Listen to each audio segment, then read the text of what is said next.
안녕하세요. 저희는 함께 공부해요 동물의 숲 팀입니다. 저희 팀원들이 각각 친칠라, 다람쥐, 아기사자, 판다를 닮아서 팀명을 동물의 숲으로 정하였습니다. 김하영 팀장을 필두로 박다영, 김도연, 박주연 팀원이 함께 활동에 참여했습니다. 저희는 학교에서 진행한 혁신 지원 사업 중 자기주도 학습 모임 공모전, 진로탐색 특강, 외국어 지원 프로그램에 참여하였습니다. 먼저 자기주도 학습 모임을 진행하였는데요. 방대한 양의 전공 과목과 어려운 내용들을 혼자서 공부하기에는 학습 부담이 클 것 같았습니다. 그래서 같은 반 동기들과 팀을 구성하여 자기주도 학습 모임 지원 사업에 참여하였습니다.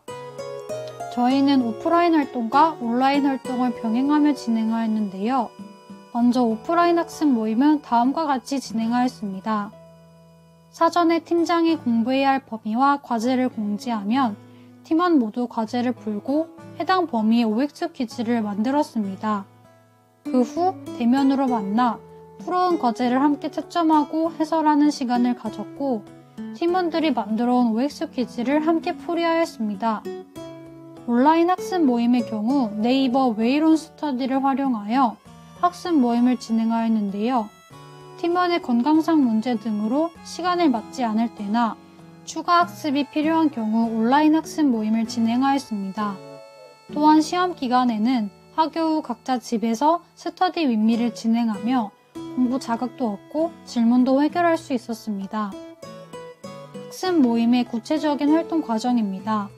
저희는 6회차의 학습 모임을 진행하였으며 각 주차별로 다음과 같은 내용을 공부했습니다. 저희가 만든 문제의 예시입니다.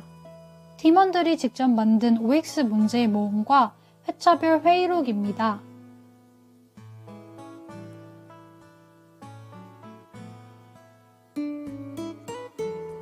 학습 모임 활동 모습입니다.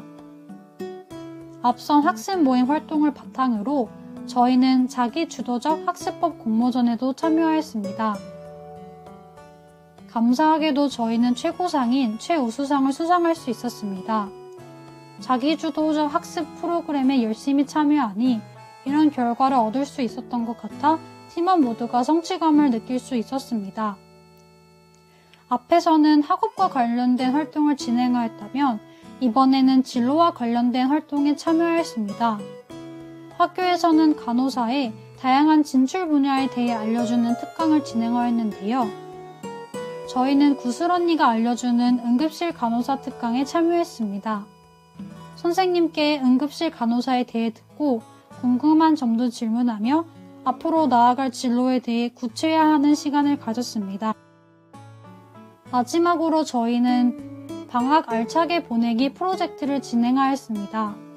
먼저 학교에서 진행한 외국어 공인인증 자격 취득 지원 프로그램에 참여하여 토익 공부를 하였습니다. 저희의 토익 공부 모습입니다. 2학년 겨울방학에 외국어 공부를 미리 해보며 앞으로의 학습 방향에 대해 고민해 볼 수 있는 시간이었습니다. 두 번째로 간호과정 스터디를 진행하였는데요. 간호과정 작성 방식에 대해 복습해 볼 수 있었던 유익한 시간이었습니다. 총 4개의 미디어를 선택하였으며 팀원 각자 간호과정을 작성하고 피드백하는 시간을 가졌습니다. 세 번째로 운동을 하였습니다. 향후 3학년에 나아가게 될 병원 실습에 대비하여 체력을 길러두는 것이 중요할 것 같다고 생각하였고 운동을 함께 하였습니다. 각자 수영, 필라테스, 헬스장, 홈트 등의 운동을 하였고 각자 미루지 않고 잘하고 있는지 모니터링도 하고 격려도 해주니 꾸준히 운동을 할 수 있었습니다. 또한 단체 운동도 진행하였는데요. 겨울이 가기 전에 함께 스케이트를 타며 소중한 추억도 만들었습니다. 신기하게도 저희 팀원 중 2명은 겨자씨 나눔이, 2명은 PAC 봉사 동아리의 부원으로 활동 중입니다. 봉사 동아리에서 봉사를 진행하며 나눔과 배려 정신을 배울 수 있었고 효과적인 의사소통 방식에 대해 생각해 볼 수 있었습니다.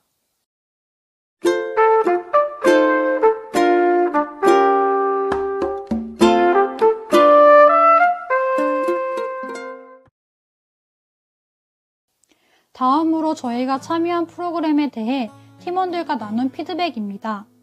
먼저 자기주도 학습 지원입니다. 동기들과 함께 공부하여 어려운 전공 과목을 쉽게 해결할 수 있어 좋았다고 답했습니다.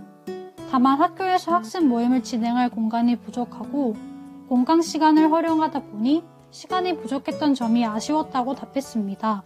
덧붙여 다른 학습 모임을 진행 시 대면 모임을 위주로 진행하는 것을 권장하였습니다. 두 번째로 자기주도적 학습 공모전입니다.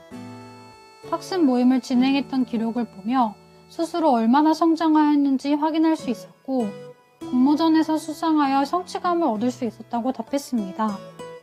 아쉬웠던 점은 공모전의 영상 길이 제한이 있어 저희의 활동 결과물을 모두 담지 못했던 것이라고 답했습니다. 덧붙여 학습 모임 활동 자료들을 미리 저장해 놓고 공유하는 것을 권장하였습니다. 세 번째로 응급실 전문 간호사 특강입니다. 다양한 에피소드로 병원 생활을 생생하게 느낄 수 있었고 가고 싶은 부서에 대해 생각해 볼 수 있었다고 답했습니다. 아쉬웠던 점은 늦은 시간에 대면으로 특강을 진행하여 학교 수업 종료 후 대기 시간이 발생하거나 병원 실습 후 학교에 다시 와야 했던 점이라고 답했습니다. 덧붙여 특강 진행 시 줌을 활용한 비대면 방식도 고려하였으면 좋겠다고 말해주었습니다. 마지막으로 외국어 공인인증 자격 취득 지원 사업입니다. 토익 학원비, 교재비, 시험 비용 등 비용적인 부담이 컸는데 지원 사업을 통해 부담을 줄일 수 있었다고 답했습니다. 아쉬웠던 점은 처음 토익을 준비하다 보니 시행착오도 많이 겪고 쉽지 않았었다고 답했습니다. 덧붙여 토익 외에도 다른 자격 시험인 오픽, 토익 스피킹에도 도전해보고 싶고 꾸준히 영어 공부를 해야겠다고 이야기해 주었습니다. 마지막으로 팀원들의 소감을 보여드리며 함께 공부해요 동물의 숲 팀의 활동 보고를 마치겠습니다.